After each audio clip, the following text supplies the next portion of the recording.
seat. That's the part everyone finds hardest to believe later, when my face is plastered across Interstellar news feeds and historians argue over whether my story is a romantic legend or a cautionary tale. They imagine arrogance, intention, some secret ambition to rise above my station. The truth is simpler. I was tired. I was human. And I couldn't read the alien glyphs glowing faintly along the back of the chair. The diplomatic transport Halcyon Drift was the most expensive ship humanity had ever been allowed aboard.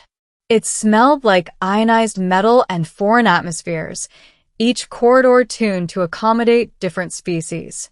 I had been invited, as a junior cultural liaison, which was a polite way of saying I was there to fetch drinks, translate idioms, and stay out of the way of beings who could casually rewrite the fate of worlds. The Great Convergence was happening, a once-in-a-century summit where the dominant powers of the Orion Arm gathered to negotiate borders, trade routes, and unofficially, who was allowed to exist.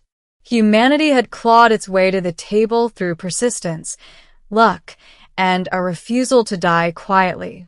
We were still considered fragile, useful, replaceable. I clutched my data pad and scanned the chamber, searching for any empty seat not already claimed by someone with too many limbs or too much implied violence. The seating layout spiraled around a central dais, arranged in concentric arcs. Each seat bore an insignia etched in light, but I didn't know the difference between a mark of honor and a warning of death. I saw an empty chair near the front, close but not too close, and thought, thank God. I sat. The moment I did, the room changed. It wasn't dramatic at first. Conversations continued. Bioluminescent diplomats pulsed through their normal color cycles. The air didn't explode. No alarms blared. Then the silence hit. It rolled outward like a pressure wave. 1 second there was noise, alien dialects layered over translator hums, and the next, there was nothing but the soft thrum of the ship's core. Every eye turned toward me. I felt it before I understood it. That deep, animal sense that prey develops just before something terrible happens. My spine stiffened. My breath caught. Slowly, I looked down at the seat. The glyphs along its back weren't decorative. They were ceremonial. Across the chamber, a towering figure rose from her throne. She was taller than any human I'd ever seen, even seated. When she stood, her presence seemed to warp the space around her, like gravity had chosen her as its favorite. Her armor was a living thing, black plates veined with crimson light, shifting subtly as if breathing. Bladed crests flared along her shoulders, and at her hip rested a weapon that legends described as having ended wars before they began.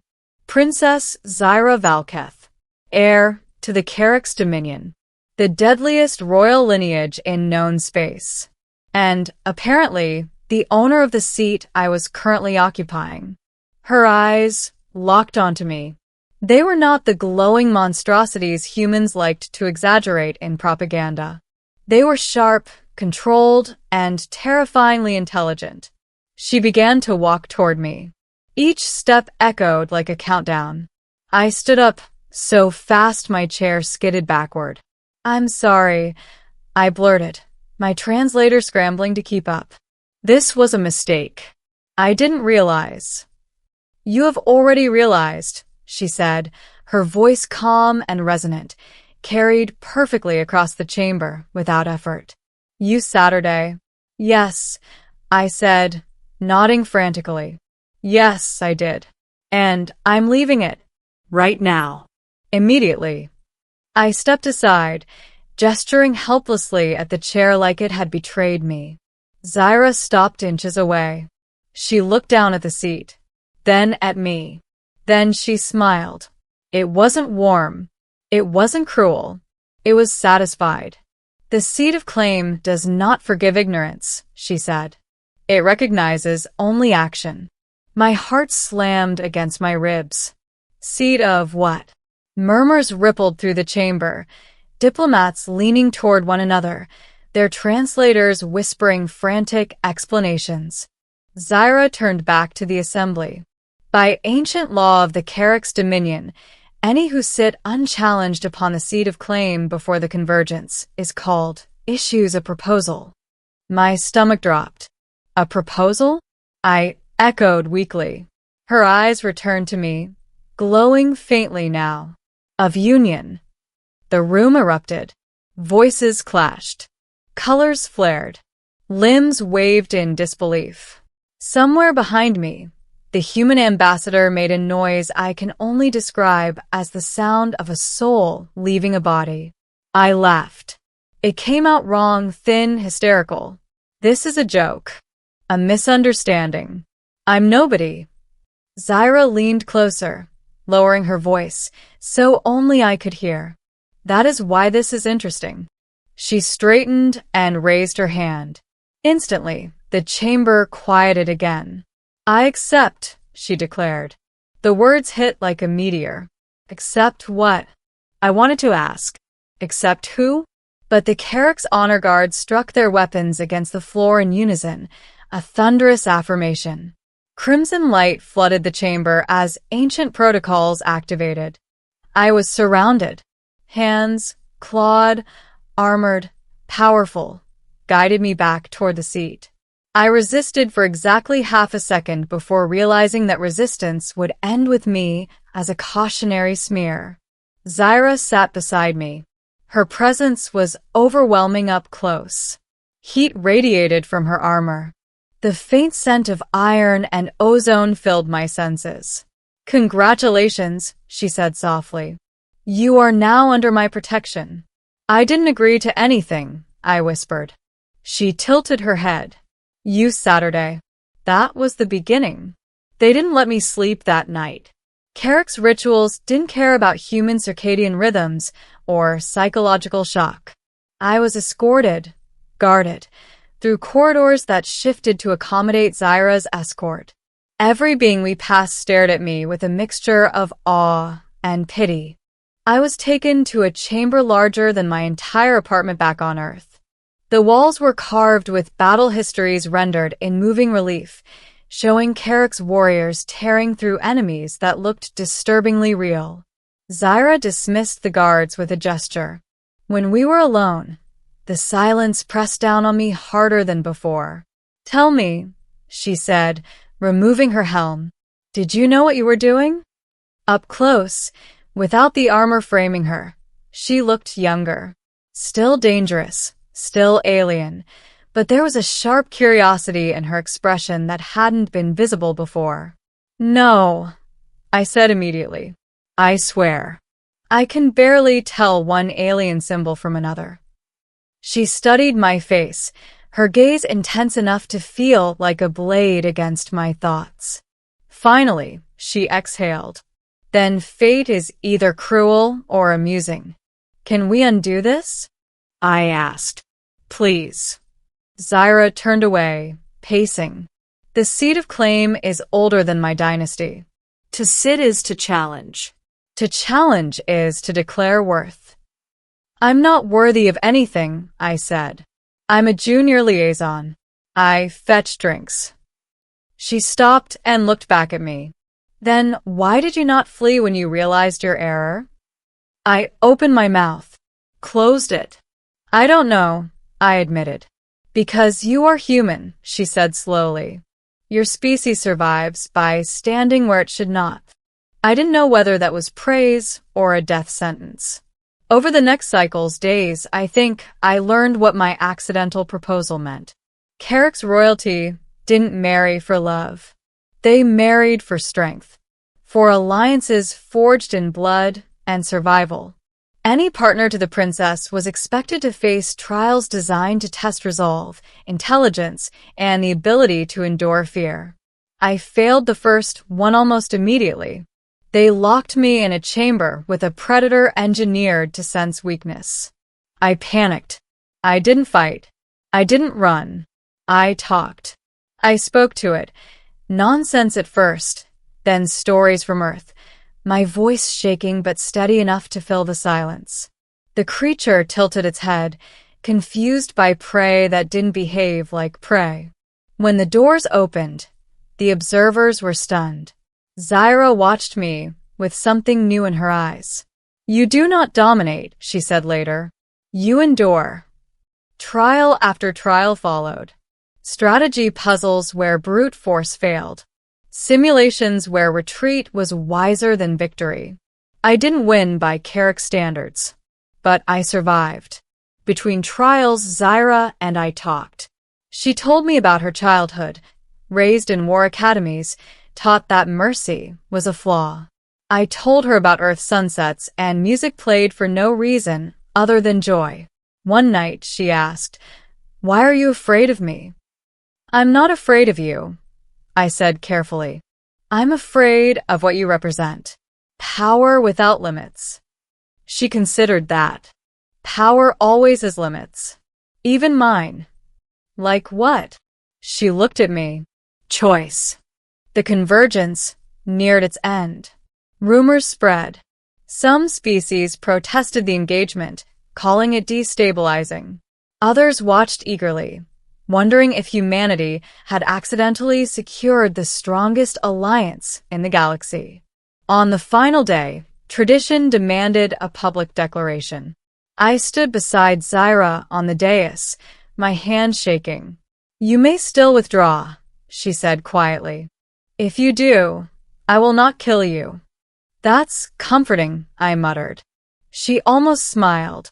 I looked out at the assembled powers, at the countless beings who saw me as a symbol now, not a person. If I walked away, humanity would remain small, safe, ignored. If I stayed, I took a breath. "I didn't sit in that seat because I wanted power," I said, my voice carrying through the chamber. "I sat because I was tired, confused, and human. But I stayed because I learned something." The room waited. Strength doesn't always look like conquest. Sometimes it looks like listening, like surviving what should have broken you. I turned to Zyra. "I don't know if I'm worthy of a princess, but I choose to try." For the first time, she looked stunned. Then she knelt.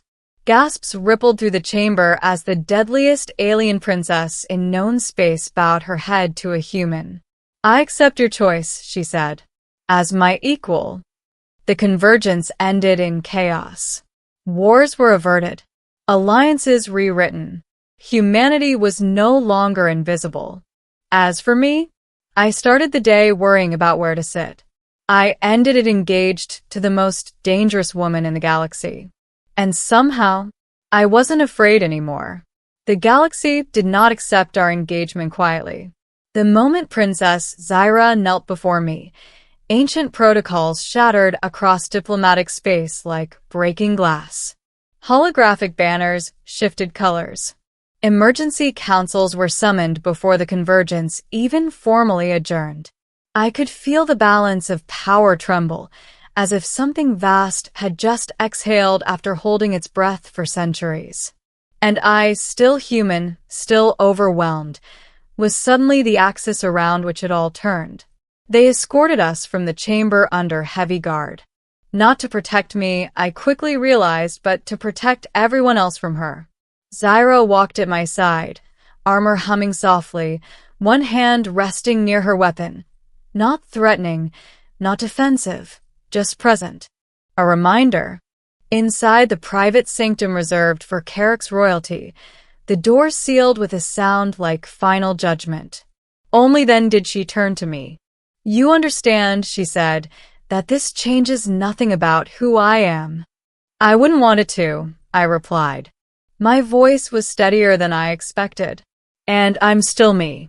Confused. Underqualified. Slightly terrified." Her lips curved. "Good. Then neither of us is lying." She removed her armor piece by piece, setting each segment aside with ritual care. Without it, she looked less like a war god and more like a woman who had never been allowed to be anything else. Scars traced her skin, not hidden, not softened. Earned. Carrick's law demands one final trial, she said. Not of strength, not of intellect. Let me guess, I said. Something worse. She nodded once. Truth. The trial was simple, brutal. We were placed before an ancient sentient construct, older than her empire, designed to detect deception not through words, but intent. It would ask only one question. Why do you choose this union? If either of us lied, the engagement would be nullified. If the lie was severe enough, the punishment could be terminal. The chamber was vast and dark, the construct's core glowing like a caged star. I felt its awareness brush against my mind, not invading, just observing. Measuring. Zyra spoke first. I choose this union, she said, voice clear, unflinching, because he does not seek to rule me. He sees me as more than my fear, more than my violence. And because when he is afraid, he does not become cruel. The construct pulsed. Then it turned to me. The pressure intensified. My thoughts felt transparent. Every doubt, every fear, every selfish instinct laid bare. I swallowed. I didn't choose this because it's safe, I said. Or because it benefits me. Honestly, it terrifies me. The construct's light flickered. I choose this because she listens when she doesn't have to. Because she could crush me, and never once tried.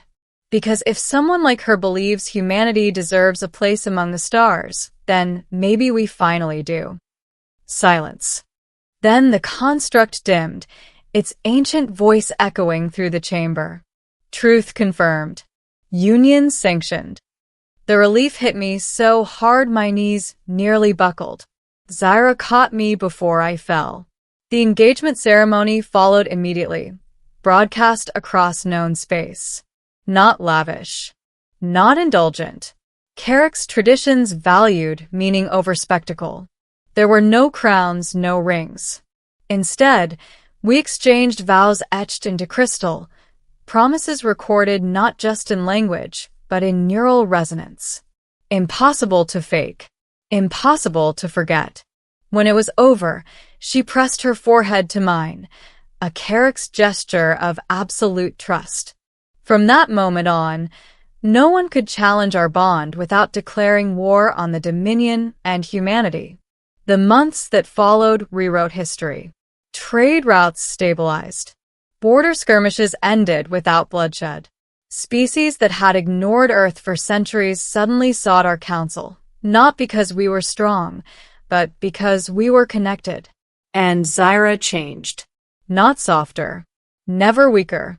But she laughed now, quietly, sometimes at my terrible jokes, sometimes at herself. She began questioning traditions that existed only because no one had ever survived long enough to question them. And when the Carrick's High Council resisted, she did something unprecedented.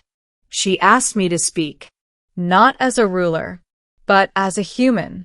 I told them stories of Earth, of cooperation born from disaster, of enemies turned allies out of necessity, of how survival sometimes meant choosing empathy over dominance. They listened, not because of me, but because she chose to stand beside me while I spoke. Years later, when the first human Carrick's child was born, not to us, but to another union inspired by ours, the galaxy marked it as the true beginning of a new era. As for me, I still sometimes think about that seat. How close I came to choosing differently. How easy it would have been to stand up, apologize, and fade back into obscurity.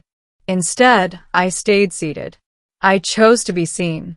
I chose to stand beside the deadliest alien princess in the galaxy, not as her shield, not as her weapon, but as her partner. And the universe, it turned out, was ready for that.